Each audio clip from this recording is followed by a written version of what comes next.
Hello, Chicago. It is great to be here today.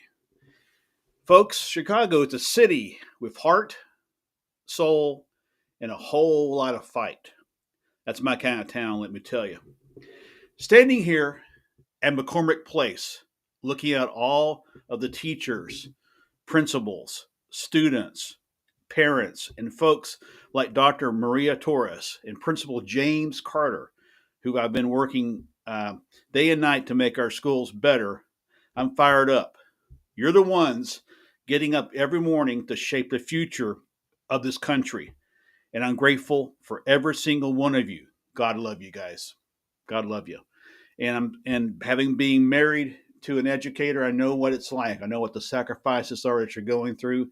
I know that we're getting ready for the long weeks. You know, that's one thing. I think a lot of people get into education don't realize. I think a lot of times they're lured by the summers off and all the holidays, but once they get into this profession, they realize uh, what work is. It's 100-hour weeks sometimes. It's grading papers in the middle of the night.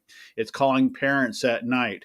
It's doing the report cards. It's at the assemblies. It's at the programs. It's at the Christmas events. It's a whole lot that goes into it, and I really appreciate what every educator, not only here in Chicago, does, but every educator throughout the United States of America.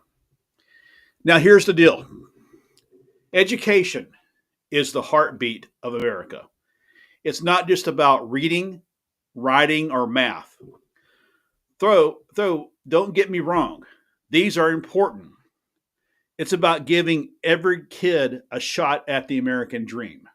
You are giving every kid a shot at the American dream. Just the other day, I was speaking to a group of educators in Texas, and I told them that throughout the course of time, there's been 47 teachers in this country who have influenced 47 presidents. Think of the impact that you have on these young citizens and soon to be productive citizens of our country.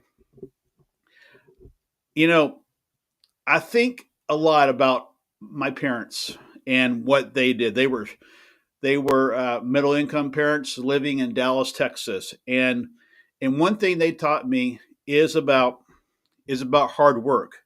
And I always like the quote that former President Biden used to say about his dad. It sticks with me. His dad said, job's more than a paycheck. It's about your dignity, your place in the world. Well, education's about dignity too. It's about giving a kid from Inglewood or Humboldt Park or any small town or big city the chance to look at the world and say, I can do that. I belong here. You know, one of the greatest stories I remember, and I've had the good fortune to know a lot of astronauts over my time. Uh, a lot of active astronauts are all retired now, but one of the greatest stories I heard was from a former astronaut, Catherine Coleman. And Katie, as she goes by, was told, well, she loves telling this story when she's out giving her talks around the country and around the world. Um, she talks about how she was in high school in suburban Washington D.C.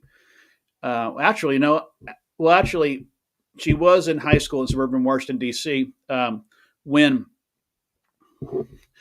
when she was challenged to go to MIT, and there were a couple kids in her class who thought she didn't have the grades to go to MIT, or just the smarts to go to MIT, and she proved them wrong. She went to MIT, but it was at MIT where she met America's first woman astronaut, Dr. Sally Ride.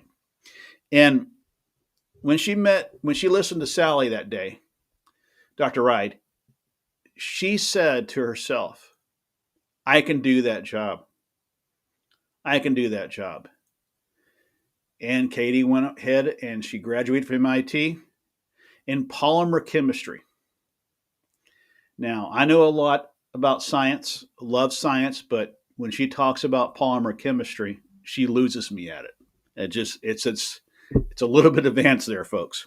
But that's what I'm talking about. That's the inspiration that teachers um, have on our students, and just sometimes even fellow students will sometimes put other students in places to prove to them that they can do this. One of the things I'd always love to ask Katie one time is, did she ever invite those kids that challenged her, said she couldn't get to MIT? I wonder if she ever invited them to her two space shuttle launches and her one mission to the International Space Station. But anyway, there's folks like Dr. Maria Torres. Get that. I've heard about the work she's doing. Man, she's pushing for schools that lift up every kid, no matter where they start. She's out there fighting for classrooms with the tools teachers need, for programs that spark kids' imaginations. And then there's Principal James Carter running a school in Austin. He's showing us how to bring communities together to support our kids. That's the kind of leadership we need, and I'm proud to stand with them today. Let's be straight with each other, folks. We've got real challenges ahead. I visited schools where the heat's out in January, where kids are sharing textbooks older than my relatives, my nieces and nephews. And then where teachers, God bless you, teachers, are buying crayons out of their own pockets. That's just not right. And then there's the bigger picture. Too many kids, especially kids of color, kids from low income families, kids in rural areas, aren't getting a fair shake. The gaps in funding and opportunity and outcomes, they're real. And they're stubborn. My wife Andrea has been teaching for over 30 years. Getting close to 30 years. Actually, she started her 30 years just this last August. Uh, and she says, and we talk a lot about politics, and she says, just go out and try to fix it. And I've heard another first lady has said that too to a president. That was Dr. Jill Biden, said the same thing. Said, go out there and fix it. And that's what we're both trying to do. And I applaud what President Biden did for education. And I want everybody to know I'm really working hard to see that education's improved in our country. It means a lot to me, and I want to see it improved. And she's right. When she said, go out there and do it, both of them are right. Both of them, Dr. Biden and Andrea, are both right. So let me lay out what we're going to do together. First, we're going to take care of our educators. You're not just teachers, you're mentors, counselors, sometimes even parents. You deserve the pay that matches the work you do. Good competitive salaries so you can raise your families. You can raise the families and get paid for what you do. I mean, folks, it's just like I mentioned earlier, teaching takes a lot. It takes a lot. And so I think teachers deserve a pay raise. There's a lot of teachers who are even living at or below the poverty level. And I just think I just think that's wrong. I really think that is wrong. And we've got to fix that.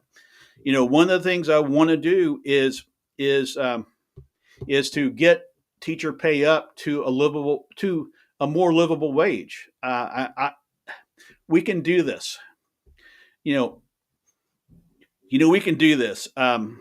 We can get teacher pay up to where it needs to be. Now, what my Department of Education would do under my administration, first of all, this talk of eliminating Department of Education is wrong. I don't know where we even got the ideal of thinking that eliminating a department that's dealing with education is wrong. It is the right thing to do. You know, um, what we're going to do is we're going to re-engineer the Department of Education for more of a charter school based emphasis, and it can be done. And as far as teacher pay, we can increase that as well. There's no reason whatsoever that teachers shouldn't be making a livable wage that's competitive with rest of the rest of the folks who work for a living. A lot of times teachers, like I mentioned, teachers are living at the poverty level, and that's just not right. You know, one of the things I think about is that we have to keep up with the rest of the world.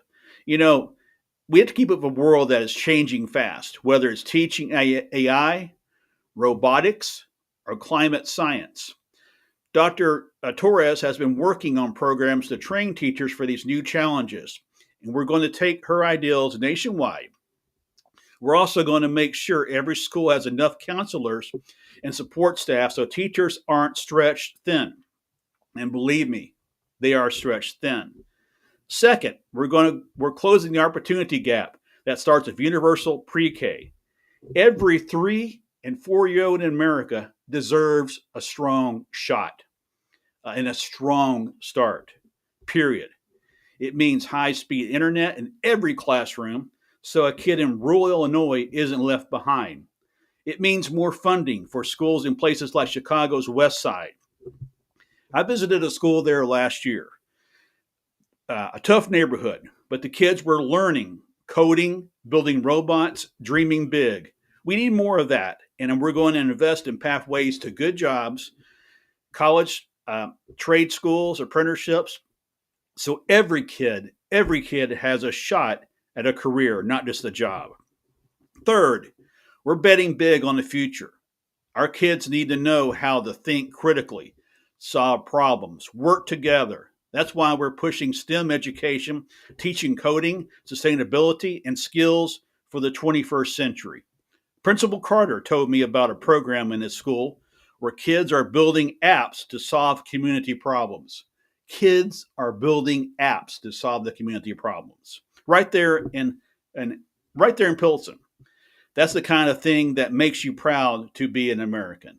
We need more schools where kids are learning to dream big and do big. Chicago's showing us the way, folks. This city gave us the University of Chicago, a place that's been tackling the world's toughest questions since the 1890s. It gave us community schools in neighborhoods like Austin and Logan Square, where teachers and families are working together to lift up whole communities. I think of a teacher I met in Bronzeville last year. Her name was Miss Johnson. She told me her school turned things around by listening to the parents and kids, not just the bureaucrats. That's the Chicago way. And that's the American way. To the students here today, you're the best of us. Let me tell you, you're smarter, braver, more connected than any generation before you. And don't let anybody tell you you can't change the world. You will change the world. Your education is your superpower. Use it. And to the teachers, we talk about this all the time. Andre and I talk about this all the time. You're not just teaching lessons, you're building lives. You're the reason kids believe in themselves. Dr. Torres and Principal Carter know. They know it. I know it, and this country knows it. We've got your back, folks. We've got a chance to make America's school the envy of the world, not just for some kids, but for every kid. It's not going to be easy, but nothing worth doing ever is. With leaders like Dr. Maria Torres and Principal James Carter, with educators like you, with students who inspire us every day, I know that we can get there. So let's roll up our sleeves, get to work, and show the world what America's made of. And I just want to take this time before we wrap up to thank each and every one of you. I know some of the School kids came in on their last days of the summer vacation, and I appreciate it. Some of the other teachers are now starting their PD, so I wish you the best as you start that 180 plus day school year. So thank you, Chicago. Thank you for hosting us. Thank you for all your heart, your hustle, and your hope. God bless you. God bless our kids, and may you protect our troops. Thank you all very much. Thank you, thank you, thank you.